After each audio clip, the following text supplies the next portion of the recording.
कधी तुम्ही संत्रीच्या सालांवरती कोळसा टाकून बघितला आहे का? नमस्कार मंडळी, मी प्राजक्ता तुम्हा सर्वांचं खूप खूप स्वागत करत आहे आणखी एका नवीन व्हिडिओमध्ये. कोणताही उशीर न करता आजच्या व्हिडिओला सुरुवात करूयात. इकडे मी पॅन घेतलेला आहे आणि गॅस सुरू केलेला आहे आणि आता आपल्याला हे जे काही संत्र्यांची साल आहेत ती यामध्ये टाकायचे आहेत. आता आपण याचे थोडेसे पीसेस करून घेतोय जेणेकरून हे पटकन शिजतील. असे मोठे ठेवले तर शिजायला वेळ लागेल. सो त्यामुळे आपण अशा पद्धतीने त्याचे तुकडे करून घेतो आहे म्हणजे लवकर शिजता येईल. संत्र्यांचे जेवढे साल तुमच्याकडे असेल तुम्ही नक्की याचा वापर करा किंवा मग तुम्ही उन्हामध्ये सुकवून ही पावडर सुद्धा बनवून ठेवू शकता जी आपल्या स्किन साठी खरंच खूप चांगली असते. आता यामध्ये आपल्याला टाकायचंय पाणी. जेवढं सोल्युशन तुम्हाला बनवायचं आहे तेवढं पाणी टाका. आता इकडे माझं डिशवॉश लिक्विडची बॉटल ती संपली होती सो मी त्याच बॉटलने जे आहे यामध्ये पाणी टाकत आहे म्हणून तुम्हाला थोडासा फेस यामध्ये दिसत असेल. सो मी साधारणतः 3 बॉटल पाणी यामध्ये टाकलेलं आहे. आता साल जे आहे त्याचा वापर कशासाठी करावा तर मी भरपूर व्हिडिओ शेअर केलेले आहेत की तुम्ही क्लिनिंगसाठी कशा पद्धतीने संत्र्याच्या सालीचा वापर करू शकता.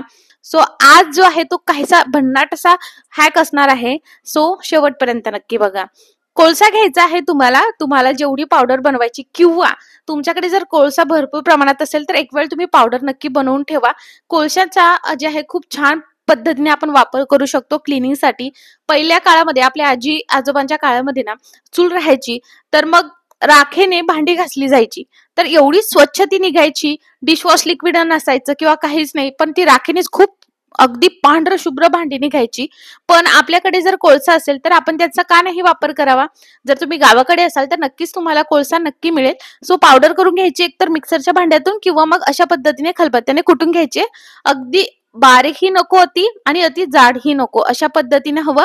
जर तुमच्याकडे कोळसा नसेलच तर ही स्टेप तुम्ही स्किप करू शकता कारण आपण 2 ऑप्शन याकडे बघणार आहोत. कोणाला मिळेलच कोणाला मिळणारही नाही.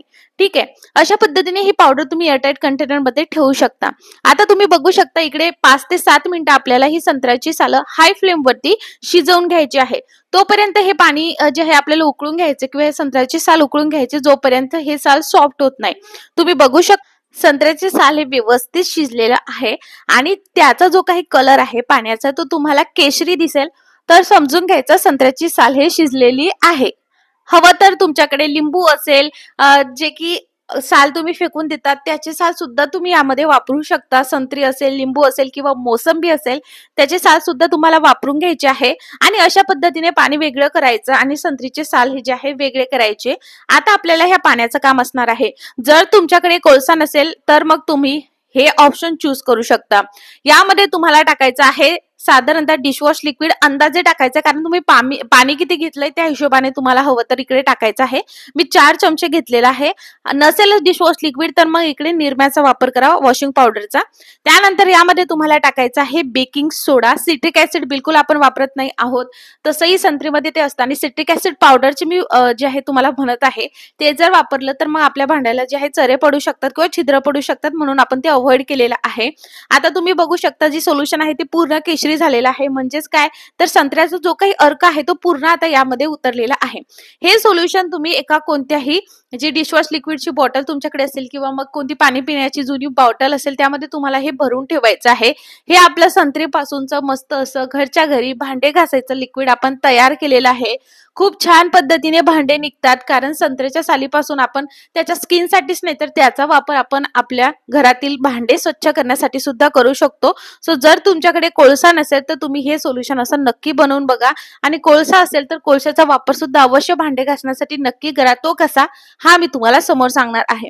आता हे सोल्युशन फार गरम आहे. तुम्ही हवं तर हे थंड सुद्धा करून घेऊ शकता. म्हणजे अति गरम नाहीये थोडंसं गरम आहे पण अगदी बॉटल ही जी आहे त्या बॉटलला काही इफेक्ट होईल एवढंही गरम नाहीये. सो अशा पद्धतीने आपलं खूप सारं लिक्विड इकडे बनवून तयार झालंय. मी तर म्हणेल अगदी हप्ता 2 हप्त्याचा स्टॉक इकडे रेडी झालेला आहे आणि वेस्ट पासून आपण बेस्ट बनवलेला आहे. आता जी कोळशाची आपण पावडर करून घेतली होती ती अशा पद्धतीने घ्यायची जेवढे भांडे तुम्हाला घासायचे आहे ते त्या पद्धतीने. त्यानंतर यामध्ये आपण आता जे लिक्विड बनवलेलं आहे ठीक आहे जे लिक्विड आपण बनवलेलं आहे ते आपल्याला टाकायचं बाकी काहीच नाही टाकायचं.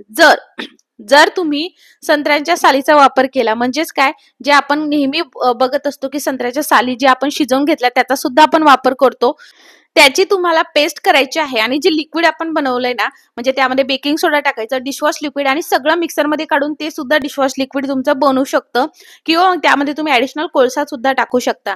आता हे जे आहे तांबं पितळच्या भांड्यासाठी वर्क करतं का? चला ते सुद्धा तुमच्यासोबत शेअर करते, जेणेकरून तुमचा जो काही वेळ आहे तो नक्की वाचेल. तर इथे जे आहे सिट्रिक ॲसिड पावडर जे आपण वापरतो ते जर वापरलं असेल तर पटकन रिझल्ट आला असता, बरोबर. पण आपण इकडे संत्रीचे साल वापरले आहे, त्यामध्ये सुद्धा आंबटपणा असतोच नाही का. पण अतिही जास्त हे आंबट जे आहे ते सोल्युशन नाहीये. त्यामुळे टेम्पररी साठी म्हणजे अगदीही जास्त अति क्लीन होणार नाही. जशा पद्धतीने काळपट थर असतो तो पूर्णच जाईल याची गॅरंटी नाही, पण अशा पद्धतीने स्वच्छ तर होऊ शकतं. साधारणतः 30% तांबं पितळची भांडी स्वच्छ होऊ शकतात. पण मात्र जर तुमची अॅल्युमिनियम स्टीलची भांडी असेल तर 100% ही भांडी स्वच्छ होणार आहे. तुम्हाला काय करायचंय, फक्त कोळसा घ्यायचा आणि कोळशामध्ये जे आहे डिशवॉश लिक्विड टाकायचंय. जर तुम्ही हे डिशवॉश लिक्विड बनवलं नाही संत्र्यापासून तर कोळसा घ्यायचाय, त्यामध्ये तुम्हाला जे आहे बेकिंग सोडा टाकायचा आहे, लिंबू टाका किंवा मग व्हिनेगर टाका. तसं व्हिनेगर जे आहे थोडंसं कमी प्रमाणातच टाकायचं आहे. लिंबाचा रस घेतला तर भांड्यांना जे आहे काही तांबं पितळची भांडी आहे ना, तर त्याच्यावरती काळपट थर पुन्हा साचणार नाही. जर तांबं पितळची भांडी स्वच्छ करायची असेल तर लिंबाचाच रस घ्या आणि जर तुम्हाला अॅल्युमिनियम स्टील भांडी जर क्लीन करायची असेल तर मग व्हिनेगर घेतलं तरीही चालेल आणि मग तुम्हाला बस स्वच्छ करून घ्यायचंय. खूप इझिली तुम्ही कोळशाचा वापर या पद्धतीने करू शकता. आता ह्या संत्र्याच्या सालीचा वापर तुम्ही कशा पद्धतीने करणार मला कमेंट करून नक्की सांगा आणि हा व्हिडिओ तुम्ही कोणत्या गावातून किंवा कोणत्या शहरातून बघत आहात तेही मला कमेंट करून नक्की सांगा. म्हणजे मला समजेल की आपला व्हिडिओ कोणत्या गावापर्यंत किंवा कोणत्या शहरापर्यंत पोहोचलेला आहे ते. जेवढेही काळपट निळसर डाग तुमच्या स्टीलच्या भांड्यांवरती झाले असेल ते पूर्ण निघतात. अल्युमिनियमच्या भांड्यावरती ज्या क्षारयुक्त पाण्यामुळे काळपट असा थर जमा होतो तो सुद्धा या डिशवॉश लिक्विडने निघतो. त्यामुळे संत्र्याची साल तर तुम्ही संत्रे खात असाल तर ती फेकून देऊ नका, डस्टबिन मध्ये टाकू नका.